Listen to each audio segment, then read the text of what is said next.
ጆሴፍ ኣብ ሓደ ንግሆ ኣብ ናይ ገዝኡ ደገኣፍ ክነፍሩ ዘይክእሉን ኣዝዮም ዝደኸሙን 4 ኣዕዋፍ ይረክብ እሞ ኣቐዲሙ ምስ ኣዕዋፍ ናይ ኣካል ቅርበት ዋላ እኳ ተዘይነበሮ እቲ ማህሰይቶም ስለ ዘሕዘኖ ግና ንሒደት ግዜ መግብን ማይን እናሃቦም ስለ ዝጸንሐ ክንቀሳቐሱን ክነፍሩን ክኢሎም እዮም። ካብ ጥቕኡ ክርሕቑ ስለ ዘይከኣሉ ግና እናተመላለሱ ክርእይዎ ጸኒሖም እዮም። ካብዚ ቢእሱ እውን ነቲ ናሃቱ ጨዋነት ነቶም ኣዝማዶም ተዛረቡ ብዝመስል መልክዑ ብኣማኢት ዝቑጸሩ ኣዕዋፍ ናብ ናይ ጆሴፍ ገዛ ብምምጻእ እንትዓርፉ ንሱ ድማ ዘድልዮም ኩሉ መግቢ ክህቦም ይጅምር። ድሕሪ ዓመታት እውን ቀስ ብቐስ ኣብቲ ዘዳልወሎም ሰፊሕ ናይ መግቢ ኣዳራሽ ብሓንቲ ግዜ ክሳብ 300 ብጠቕላላ እውን ናብ 6,000 ዝጽግዑ ኣዕዋፍ ናብ ገዝኡ ንምግቢ ኢሎም ስለ ዝመላለሱ ካብቲ ከባቢ ሓሊፉ ንመላእቲ ሃገር እውን ጉድ ኣቢሉ እዩ።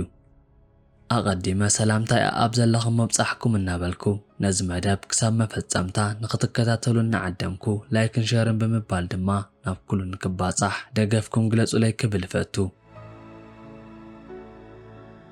ብዙሓት መደነቕቲ ነገራት ካብ ዝፍጸመለን ሃገራት መንጎ ኣብ ቅድሚት እትጽዋዕ ኣብ ሃገረ ህንዲ ዝነበረ ጆሴፍ ተባሂሉ ዝፍለጥ ናብዛ ሃገር ሓደ መስደመም ነገር ሒዙላ መጽኡ እዩ። ኣብ ናይ ህንዲ ከተማ ኣብ ጥቓ ገምገም ባሕሪ ቼንያ ውሽጢ ካብ ዝርከብ ናይ ቀደም ሰፈር ውሽጢ ኣብ ሓደ ዝቕመጥ ዝነበረ ጆሴፍ ዘኮር ተባሃለ ሓደ ውልቀ ሰብ ብዙሕ ግልጽ ዘይኮነን ጸጥታ ዝዓሰሎን ህይወቱ በቲ ናይ ኤሌክትሪክ ስራሕ እናሰርሐ ዝመሓደር እዩ ነይሩ። ምስኡ ጎና ጎኒ ድማ ፎቶግራፍ ብምልዓል ነቲ ናይ ውሽጡ ድሌት ክዕግብ ጸኒሑ እዩ። ከም ስሩዕ ሲቪል ሰብ ኮይኑ ዝነበረ ጆሴፍ ኩል ግዜ ከም ዝገብሮ ገስጊሱ ናብ ስርሑ ቅድሚ ምኻዱ ወይ እውን ናብቲ ናይ መዓልታዊ ምንቅስቓስ ቅድሚ ምእታው ባዕሉ ዘዳለዎ ሓደ ፍንጃል ቡና ሰተየ ናብቲ ውዕልኡ ኣብ ምድላው እንከሎ ኣብቲ ማዕጾን ኣብቲ ዙርያ ገዝኡን ዝኾነ ድምፂ ስለ ዝሰምዐ ነቲ ነገር ንምጽራይ ናብ ደገ ወፂኡ እንትዕዘብ ኣብቲ ደገ ኣፍ ሓንቲ ጣውላን ወንበርን ጥራይ እኳ እንተነበራ ኣብቲ ቅድሚ ሕጂ ሙሉእ ንሙሉእ ዘይተለምደ ነገር ኣጓኒፍዎ እዩ።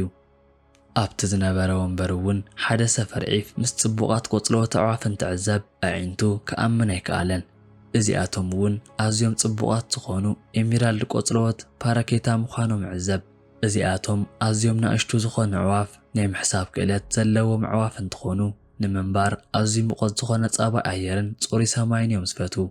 ጆሴፍ ኣብ ሃገረ ህንዲ ብዙሓት ከምዚአን ዓይነት ኣዕዋፍ ርእዩ ዝፈልጥ እኳ እንተነበረ እንታይ ከም ዝኾነ ብዘይፈልጦ ምኽንያት እንትጽግዖም ካብኡ ንምርሓቕ ዝፍትኑ ስለ ዝነበሩ እዞም ሕጂ ዝረኸቦም ኣዕዋፍ ግና ዋላ እኳ ተጸግዖም ካብኡ ዝረሕቑ ይነበሩን።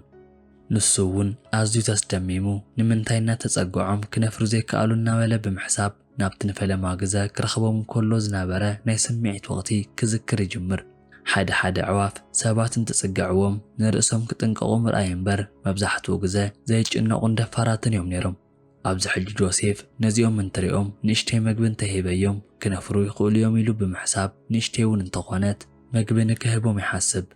ጆሴፍ ይነብረሉ ዝነበረ ከባቢ ኣብ ቀረባ ሰዓት ብኸቢድ ህቦብላ ንፋስ ተሃሰየ እንትኾን ኣብቲ ከባቢ ካብ ዝነበራ ገዛውቲ ዝተረፈት እውን ናይ ጆሴፍ ገዛ እታ ሓንቲ እያ።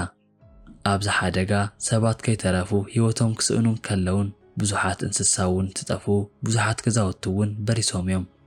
ኣብ ናይ ጆሴፍ ገዛ ኣብቲ ደገ ኣፍ ካብ ዝነበሩ ኣዕዋፍ ናይቲ ሓደጋ ተጠቃዕቲ ስለ ዝነበሩ ካብቲ ሓደጋ ንምህዳም ኢሎም እቲ መንበሪ ገዝአን ብዙሕ ማህሲቲ ስለ ዘይበጽሖ እተን ኣዕዋፍ በዓል ዕዱል እየን ነይረን። እዚኣቶም ኣዕዋፍ ብንእሽተይ ከፍ ኢሉ እውን ማህሲቲ በፂሕዎም ስለ ዝነበረ ንክነፍሩ ከቢድዎም ከም ዘሎ ተዓዘበ ጆሴፍ ኣዝዩ ስለ ዝሓዘነ ናብ ገዝኡ ብምእታው ንዕኦም ዝኾን ዝብላዕ መግቢ ንምርካብ ስለ ተጸገመ ኣብ ክንድኡ ኣብ ገዝኡ ዝረኸቦ በናና ኣምፂኡ እንትህቦም እዞም ኣዕዋፍ ኣዝዮም ተሓጒሶም ክበልዑ ይጅምሩ። ብዘደንቕ ኩነታት እዚኣቶም ኣዕዋፍ ምስ ጆሴፍ እናተቐራረቡን ንሱ ዘዳለወሎም ሩዝ እናበልዑን ማዮም እናሰተዩን ኣብቲ ቦታ ምስ ሓብሓቢኦም ጻኒሒት ይገብሩ። ውዒሎም ሓዲሮም ሕድሕድ መዓልቲ ብዝሓለፈ ቁጽሪ እቲ ሙሉእ ሓይሎም ተመለሰሎም 4 ኣዕዋፍ ድሕሪ ሒደት ፈተነ ተመሊሶም ንምንፋርን ንምንቅስቓስን ስለ ዝኸኣሉ ብናጽነት ንኽነፍሩ በቂዖም እዮም። እዚ ክፍጠር እንከሎ ጆሴፍ ኣብቲ ደገ ኣፍ ጫፍ ጠጠው ኢሉ ናይ ዝለውጢ ምኽንያት ንሱ ከም ዝኾነ ብምሕሳብ ብኩርዓት ክዕዘቦም ይጅምር። እዚኣቶም ንኣሽቱ ኣዕዋፍ ጆሴፍ ተዘይሕግዞም ነይሩ ብህይወት ክተርፉ ነይሮም ድዮም ንዝብል ሕቶ ርግጸኛ ምዃኑ እኳ ተዘይተኸኣለ ናብዚ ሕጂ ዘለዎ ለውጢ ግና ናሃቱ እጃም ልዑል ምንባሩ ዘጠራጥር ኣይኮነን። እዚኣቶም ቁናጆ 4 ኣዕዋፍ ምስ ጆሴፍ ሙሉእ ንሙሉእ ብምሕዋይ ህይወቶም ብርእሶም ናብ ዝኽእልሉ ደረጃ ስለ ዝበጽሑ ናብቲ ስሩዕ ህይወቶም ዋላ እኳ ተመልሱ ንሱ ከም ዝሓገዞም ጽቡቕ ገይሮም ተዓዘቡ ክሳብ ዝመስል ግና ካብቲ መንበር ገዝኡን ካብ ጥቕኡን ከይረሓቑ ስለ ዝጸንሑ ኣብቲ ከባቢኡ ዝነበሩ ጎረባብቲ ብናይ ጆሴፍ ተግባር ክድነቑ ጀሚሮም እዮም። ምልኩዓትን ንኣሽቱን ቆጽለወቲ ኣዕዋፍ ኣዝዮም ዝረዳድኡ ስለ ዝኾኑ መብዛሕትኡ ግዜ ንጆሴፍ ከቢቦም ሓቢሮምዎን ተሕልፉን ልክዕ ከም ቤተሰብ ቅርበት ስለ ዝነበሮም እዚ ወረ ካብቲ ከባቢ ሓሊፉ ናብቲ ርሑቕ ዘሎ ናይቲ ሃገር ክፋል ስለ ዝበጽሐ ኣብ መንጎ ጆሴፍን እዞም ኣዕዋፍን ዝነበረ ቅርበት መዘራረቢ ክገብርዎ ጸኒሖም እዮም። ካብ ናይ ጆሴፍ ጎረባብቲ እቲ ሓደ ብዛዕባ ናቱ ናብ ሚድያ ክዛረብ እንከሎ ኣብተን ኣዕዋፍን ጆሴፍን መንጎ ዝኾነ ዓይነት መለኮታውን ምስጢራውን እምነት ከም ዘሎ ብግልጽ ዘርኢ ነይሩ። ኢሉ እውን በቲ ተግባር ክኽበርን ክበረታታዕን ዝግብኦ ሰብ እዩ። ንሱ ነዚኣቶም ኣዕዋፍ ዝገበረ ጽቡቕ ተግባር ክቋረጽ ስለ ዘይብሉ ኩሉ ሰብ ክሕግዞ ይግባእ ክብል እውን ገሊጹ እዩ። ብረግጽ ጆሴፍ ኣብቲ ቅድሚ ሕጂ ናይ ገዛ እንስሳት ዋላ እኳ ተዘይነበርዎ ንኣሽቱ ኣዕዋፍ ካብ ርሑቕ እውን ክዕዘብ እንከሎ ኣዝዩ ሕጉስ ስለ ዝነበረ ኣብዚ ሕጂ ብሃንደበት ዝረኸቦም ኣዕዋፍ እናቐለቦምን እናሓብሓቦምን ስለ ዘሎ ኣብ ህይወቱን ከይሓሰቦ ኣዝዩ ሕጉስ ከም ዘሎ ክዕዘብ ኪሉ እዩ። ዘይትዕድልቲ ኮይኑ ብዙሕ እውን ከይጸንሐ ናይዘን ኣዕዋፍ ብተደጋጋሚ ምምጻእን እቲ በዝሖም ምውሳኽ ብዙሕ ዘይተሓጎሰ ናይቲ ገዛ መካረይ ንጆሴፍ ነዞም ኣዕዋፍ ንከጥፍኦም ወይ እውን ካብ ገዛ ክራይ ከም ዝሰጎ ቀጣን ትእዛዝ ሂቦ።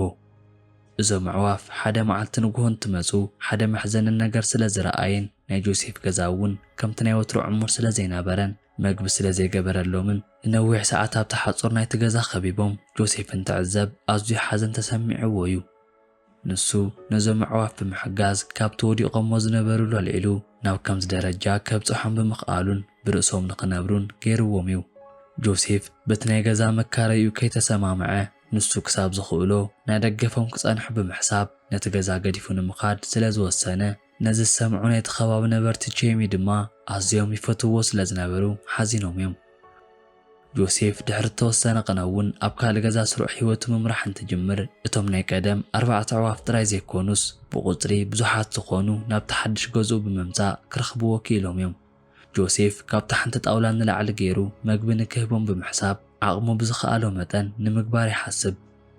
ካብ መዓልቲ ናብ መዓልቲ እውን እቶም 4 ኣዕዋፍ ነቲ ዝገበረሎም ጽቡቕ ተግባር ሚዒዶም ዘምጽእዎም ብዝመስል መልክዑ ቁጽሮም መጠን ዘይብሉ ኣዕዋፋት ብምምጻእ ክሳብ 1,000 ዝኾኑ ብምትእኽኻብ ነቲ ሰፈር ዓብሊሎም ሞዮም።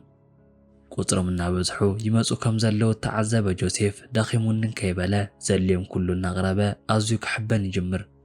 ኣብዚ ሕጂ ኣብ ሓደ ግዜ እንተወሓደ ናብ 300 ዘጸጉዑ ኣዕዋፋት እንትምገቡ ኣብ ናይ ክረምቲ ሰዓት ድማ ቁጽሮም ብልዑል መጠን ብምውሳኽ ብወረፋ ዝመላለሱ ናይ ኣዕዋፍ ቁጽሪ ክሳብ 6,000 ይጽጋዕ እዩ ክብሉ ገሊጾም እዮም። ጆሴፍ ኣብቲ ሕጂ እውን ዘለዎ ናይ ገዛ መካሪኡ እንተኾነ ሕጉስ ከም ዘይኮኑን ንሱ ግና ኣቓልቦ ከይገበረሉ ነዚ ስርሑ ከም ዝቕጽለሉን ነዚኣቶም ኩሎም ክቕልብ እውን ሓጎስ ከም ዝፈጠረሉ ብምሉእ ልቢ እዩ ዝዛረብ።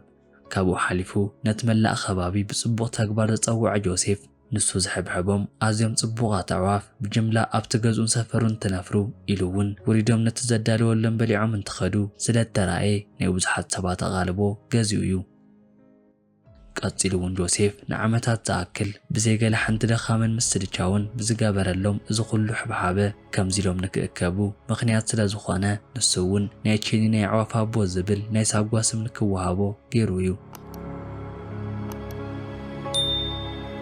ንስኻትኩም ከ ክቡራት ቤተሰብ እዚ ስም ንጆሴፍ ይግብኦ ዶ ዋላስ ኣይግብኦን እዩ? ኣብ ኮሜንት ግረፉለይ። ላይክን ሸርን ብምባል ድማ ናብ ኩሉ ንክባጻሕ ደገፍኩም ግለጹለይ።